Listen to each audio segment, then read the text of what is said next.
लोग कहते हैं हम ना दिन रात मेहनत की थी।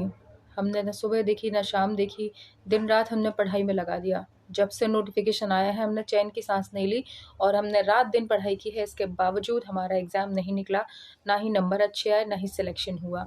तो क्या कारण है ऐसा कि अच्छे नंबर आने के बावजूद हमारा सिलेक्शन नहीं हुआ? इसी विषय पर आज हम लोग चर्चा करने वाले हैं। तो सबसे जो मेन रीज़न होता है आपके एग्ज़ाम ना निकाल पाने का, वो होती है हमारी इनएक्टिविटी। हम लोग क्या करते हैं, ज़्यादातर हमारे यहाँ पे क्या होता है कि जब तक नोटिफ़िकेशन नहीं आ जाता, तब तक लोग आराम से बैठे रहते हैं इस इंतज़ार में कि कब कोई नोटिफ़िकेशन आए किसी भी परीक्षा का और उसके बाद हम तैयारी को स्टार्ट करें। मिसगाइड रहते हैं कि अभी तो कोई वैकेंसी नहीं है, जब वैकेंसी आएगी तब हम तैयारी करेंगे। और यही एक कारण है जो आपको उन लोगों से पीछे कर देता है, जो ये सोचे बिना कि कब वैकेंसी आएगी, कब नहीं आएगी, वो अपने बेसिक सब्जेक्ट कंप्लीट कर लेते हैं।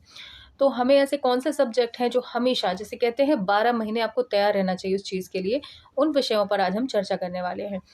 एक बात होती है, एक कहावत है हमारे बड़े बूढ़े कहते हैं कि जब प्यास लगती है तभी कुआँ खोदने वाले लोग होते हैं कुछ हमारे यहाँ पे। और ये लोग वही होते हैं कि जब नोटिफ़िकेशन आएगा तभी हम उठेंगे, तभी हम नींद से जागेंगे और तभी हम पढ़ाई करना शुरू कर देंगे और यही उनकी सबसे बड़ी गलती होती है। क्योंकि जब भी कोई वैकेंसी आती है, नोटिफ़िकेशन आता है तो 2 महीने का टाइम भी हमको नहीं मिलता है।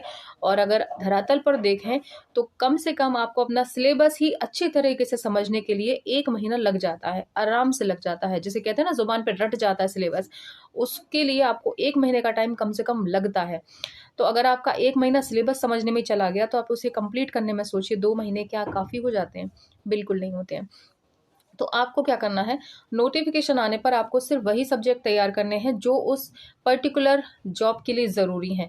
लेकिन साथ में कुछ साइड सब्जेक्ट भी होते हैं, जैसे कंप्यूटर हो गया, मैथ, रीज़निंग हो गए। ये ऐसे सब्जेक्ट होते हैं, कुछ में हिंदी, इंग्लिश भी होते हैं। ये ऐसे सब्जेक्ट होते हैं जो हर एग्ज़ाम में आते ही आते हैं। जैसे मैं महिला सुपरवाइज़र की ही बात करूँ, तो मेन जो सब्जेक्ट रहता है, पोषण, स्वास्थ्य और सीडीपी और मैनेजमेंट, ये 3 सब्जेक्ट ऐसे होते हैं जो कि उस पर्टिकुलर जॉब के लिए ज़रूरी हैं। लेकिन इसके अलावा आपका math, reasoning, GK, GS, computer, ये वो सब्जेक्ट हैं जो कि साइड में आए थे और अच्छे खासे नंबर आप वहाँ से ले सकते थे। तो अगर ये सब्जेक्ट हमारे हमेशा तैयार रहते हैं, तो हम कॉम्पिटिशन एग्ज़ाम निकालने के लिए बिल्कुल तैयार रहेंगे, क्योंकि हम उन 2 महीनों में सिर्फ़ वो सब्जेक्ट तैयार करेंगे जो उस पर्टिकुलर एग्ज़ाम के लिए बहुत ज़्यादा ज़रूरी होते हैं। हमें इन्हें बाकी के सब्जेक्ट के लिए मेहनत उस टाइम पे नहीं करनी होगी, हमारा समय बचेगा, प्लस हम अच्छी परफ़ॉर्मेंस दे पाएँगे अपने एग्ज़ाम्स के लिए।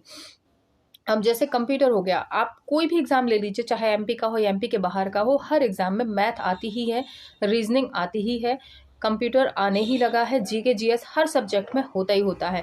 तो ये सब्जेक्ट क्यों ना हम पहले से तैयार करके रख लें, किसी वैकेंसी का हम वेट ना करें।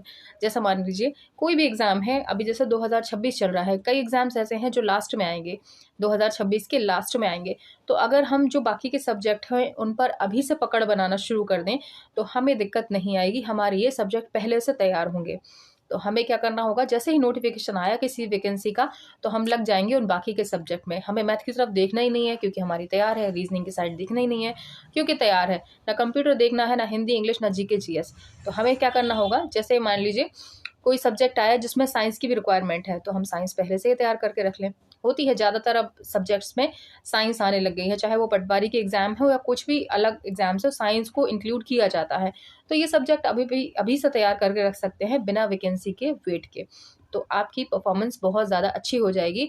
मान लीजिए 100 लोगों की रेस है, तो उन 100 लोगों की रेस में आप खुद को आगे रख सकते हैं, क्योंकि वो लोग अभी बैठे हैं नोटिफ़िकेशन के वेट में, और जब जैसे ही नोटिफ़िकेशन आएगा वो तैयारी में लगेंगे और उनको पूरे सब्जेक्ट शुरू से ही तैयार करने पड़ेंगे, और इस वजह से उनको टाइम नहीं मिल पाएगा और नंबर्स उनके अच्छे नहीं आ पाएँगे।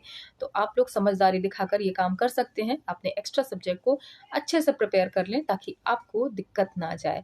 तो उम्मीद करती हूँ ये आपको जो मैंने बात कही है यूज़फुल लगी होगी। अगर यूज़फुल लगती है तो आप चैनल को सब्सक्राइब कर सकते हैं, वीडियो को लाइक कर सकते हैं, चाहे तो शेयर भी कर सकते हैं आपके उन लोगों के लिए जो लोग बैठे रहते हैं नोटिफ़िकेशन के वेट में।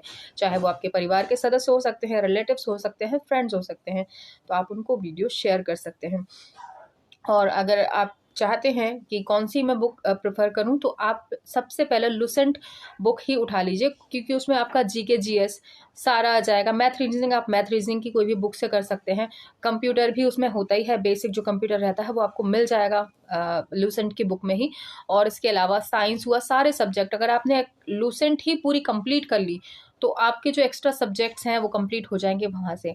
अगर आप लुसेंट लेना चाहते हैं तो वीडियो के डिस्क्रिप्शन में आपको लिंक मिल जाएगा, वहाँ से क्लिक करके आप जो है लुसेंट बुक परचेज कर सकते हैं। तो उम्मीद है आपको वीडियो पसंद आया होगा। मिलते हैं अगली वीडियो में, तब तक के लिए नमस्कार।